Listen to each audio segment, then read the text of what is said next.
Leitura do livro Ave Luz, João Nunes Maia, pelo Espírito Shaolin. Brandura. João, que denominamos o evangelista, deixava vibrar em seu coração algo mais em relação aos seus companheiros de fraternidade. Sentia em seus semelhantes parte que lhe pertencia por direito divino. Desde menino ouvia sua mãe Salomé contar histórias dos profetas que os livros sagrados mencionavam. A todas as narrativas, João ouvia com atenção e respeito. No entanto, quando Salomé mencionava o nome de Isaías, os olhos do filho brilhavam, querendo saber de todas as particularidades. Sua mãe sorria bondosamente, descrevendo o quanto podia, salientando muitos outros fatos que os livros esqueceram de destacar, mas que ela buscava no infinito, por intuição, dote de toda mulher, principalmente quando se trata de instruir seres altamente evoluídos que começam a se ajustar nos domínios do corpo físico. João era uma alma de alta sensibilidade que o mestre dos mestres já chamara desde o mundo espiritual para o empenho do amor. O filho de Salomé crescera igualmente em virtude, bondade e amor, principalmente em amor. Quando adulto, tinha muita atenção pela terra de Judá, onde nascera Isaías. Perguntava sempre à mãe que meio era usado pelo antigo profeta para profetizar, como conhecer as coisas antes que elas acontecessem. E Salomé sempre respondia: meu filho, isso é um dom que as criaturas trazem quando nascem. É um dom divino. Às vezes, Salomé encontrava João pensativo nos campos e mesmo em casa. Quando queria saber o motivo, este era sempre Isaías, que não saía da cabeça do rapaz. Certo dia, sua mãe, inspirada, chamou-o e disse: João, meu filho, não te tortures tanto com as coisas do Espírito. Espera em Deus que poderás, no avançar da tua idade, tornar-te um profeta. Basta que Deus te chame para esse ministério da verdade e poderás conhecer com a vivência o que as palavras não alcançam. Não queiras dispor-te a ir sem seres convidado. João, ouvindo sua mãe, reconheceu que ela falava a verdade. Procurou esquecer um pouco os seus sonhos de profecias e outros dons que certamente acompanhavam os que profetizavam. Passou-se o tempo e as bênçãos de Deus aproximaram os eleitos da evolução para cumprir as próprias profecias. João, certa feita, foi a Jerusalém com a família. Era semana de festejos naquela cidade e, por vezes, frequentavam as sinagogas onde se ouviam pregações, nas quais os sacerdotes se referiam aos profetas do passado. Quando se falava no nome de Isaías, a mente do rapaz criava asas em busca do reino do homem santo e pedia-lhe bênçãos de onde estivesse. O sacerdote Zambim, conhecendo o rapaz, sentiu de certo modo a atração espiritual por ele e o convidou para ir à sua casa. A mãe, que já era conhecida do sacerdote, aqueceu, sem contudo querer participar da conversa. Parece que Salomé já contara a Zambim o ocorrido com João, para que esse pudesse dar-lhe uns conselhos. Quando em plena história sobre os profetas e os dons de profetizar, o sacerdote, sem ter conhecimento do fato, entrou em transe e por ele falou a João, o profeta Jeremias, com carinho nestes termos: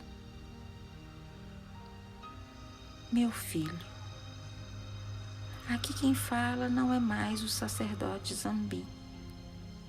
Sou eu, Jeremias. Fui também profeta. Trago-te a paz e o desejo ardente de que a paz de Deus te cubra de felicidade.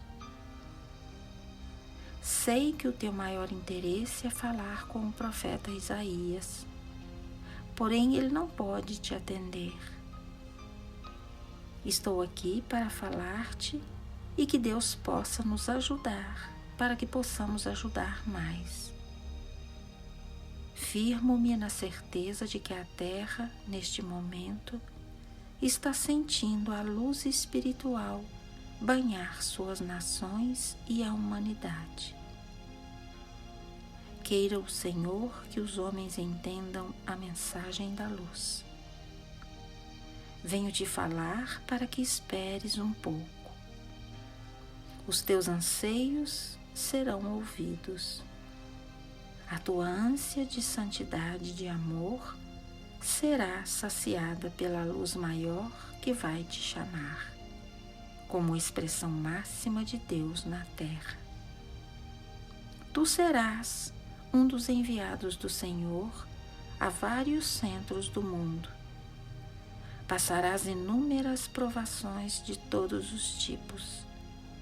Sentirás a fome e a nudez. Serás encarcerado, banido, apedrejado, abatido, mas nunca vencido. Serás um rastro de luz que ninguém poderá apagar. E o teu nome na história abalará o mundo dos próprios sábios. Porém, apega-te, como intentas fazer, ao amor, pois somente Ele é que verdadeiramente salva as criaturas. João não quis perguntar nada ao velho profeta do mundo espiritual. Já estava ouvindo tudo aquilo de que precisava. Sua mente estava fervilhando. É certo que já tinha alguns conhecimentos da comunicação dos anjos, mas nunca passara por experiência assim tão direta e ainda mais por um sacerdote, que a sinagoga tinha como filho da sua filosofia. O profeta retomou a palavra suavemente, sorrindo para João. João, meu filho, não pretendo mais falar-te por intermédio dos outros. Falarei diretamente a ti, abrindo as tuas faculdades espirituais, e no momento que Deus facultar, conversaremos em nome dele.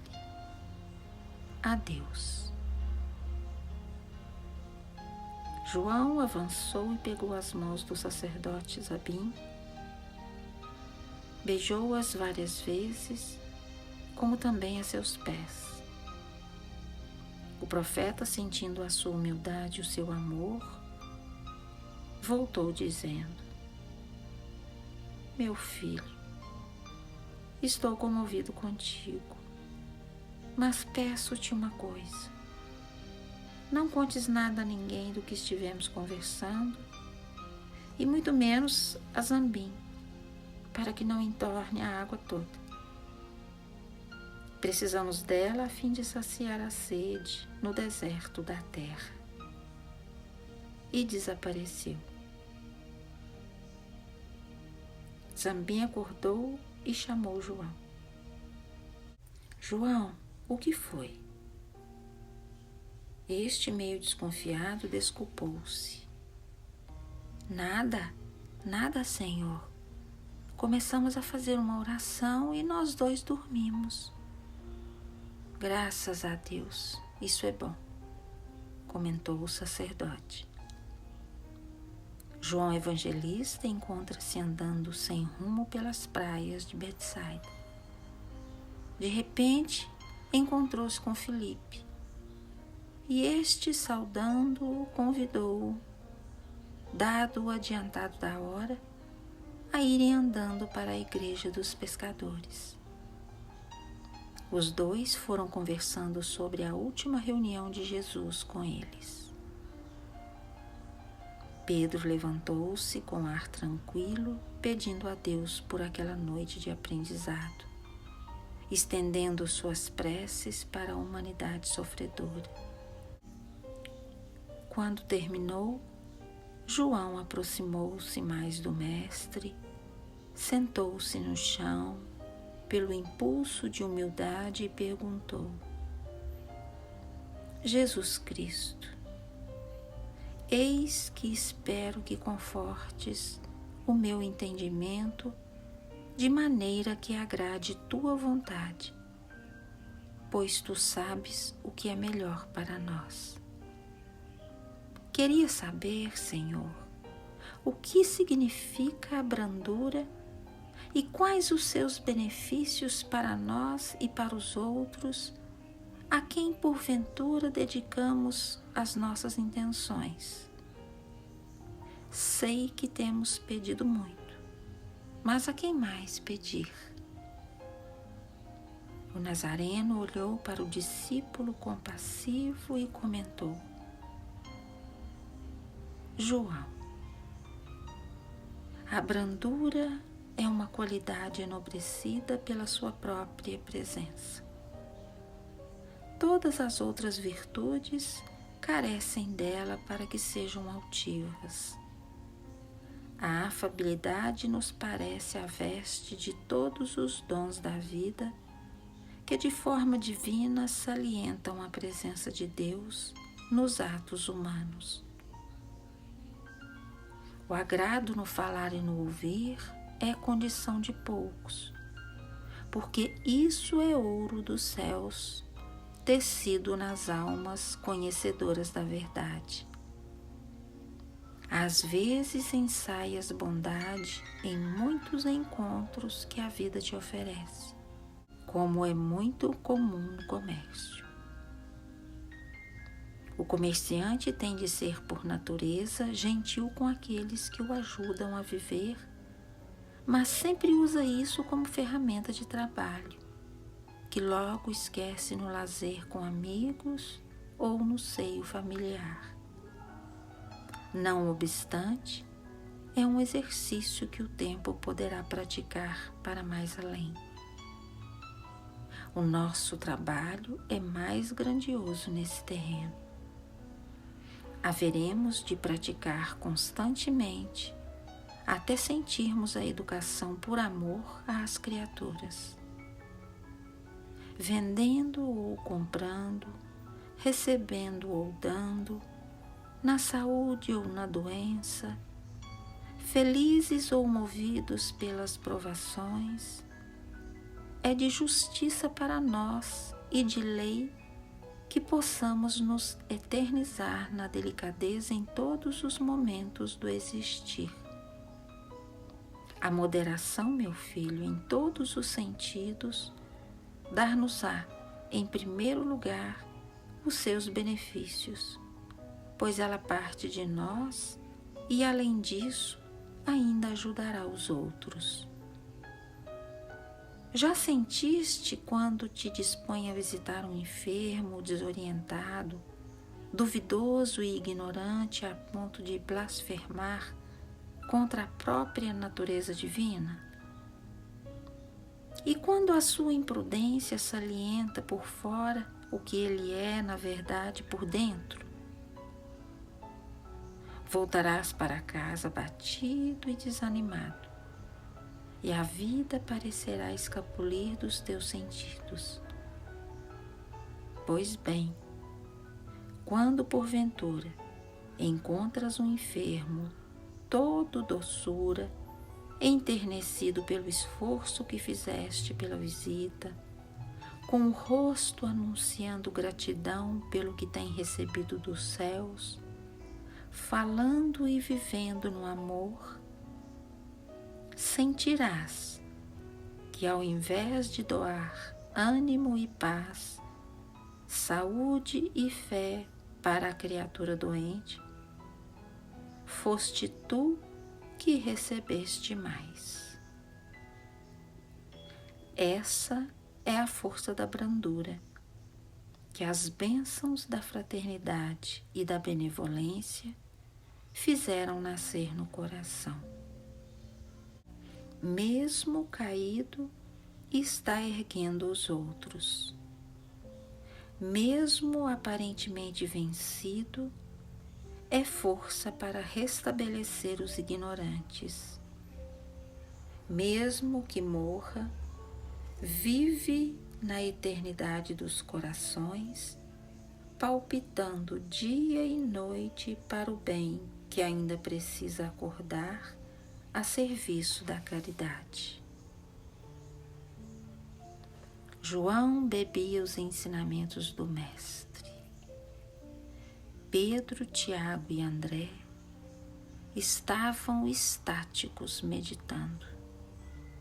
E o Nazareno prosseguiu com naturalidade.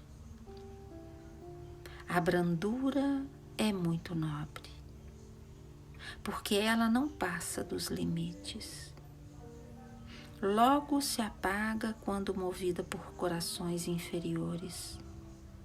É como chama que os lábios sopram quando não precisam mais dela. João, a delicadeza permanente é filha do amor, aquele que anuncia a presença de Deus. Para lá estamos indo. Todo o nosso trabalho é para que possas amar a Deus sobre todas as coisas e ao próximo como a ti mesmo. A escala é infinita. Na verdade, digo-te que se podes chegar a certo grau de amor, podes fazer muito mais que eu faço. Pelo simples olhar aos que sofrem, consolar pela simples presença e dar vida pela palavra. Esta ainda é uma ciência que os milênios poderão revelar no futuro.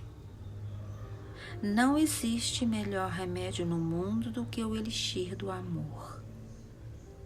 Ele é capaz de remover todas as dificuldades que os impedem de ser felizes.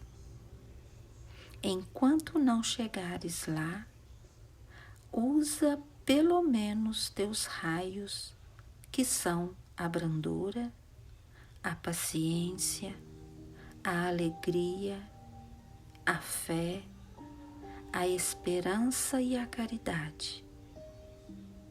Procura andar nesses caminhos sem esmorecer, que o amor esperará com os braços abertos, como se fosse o pai esperando o filho de uma longa viagem.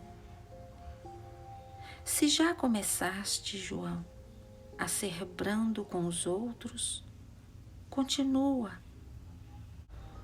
E se te falta alguma coisa nessa arte, dá continuidade para que no amanhã os homens te agradeçam pela luz que deixaste para eles como herança do próprio coração. Quanto aos segredos da vida, não penses que já estás de posse de todos eles. Guarda os teus da forma que mais te convier e compreende que os outros certamente carregam no íntimo tesouros valiosos das revelações espirituais. Ainda chegará o dia em que tudo isso será colocado em cima do velador, para que todos conheçam pela verdade os que visitam em nome de Deus. É bom notares que o Senhor dos céus fala de mim por todos os meios possíveis, para que a humanidade escute, para que eu seja conhecido de todas as nações e seguido por muitos povos. O que eu quero é amar a todos e que todos sintam meu amor, procurando fazer o mesmo aos que acompanham na retaguarda. E que deste momento em diante, a brandura seja a tua arma para defender o teu amor. João ficou sorrindo de contentamento. Judas Iscariotes procurou ajustar os pensamentos que não se acomodaram, e Pedro deixou para conversar depois com João e André sobre o caso. Que Jesus nos abençoe.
fonte de vida e generosa.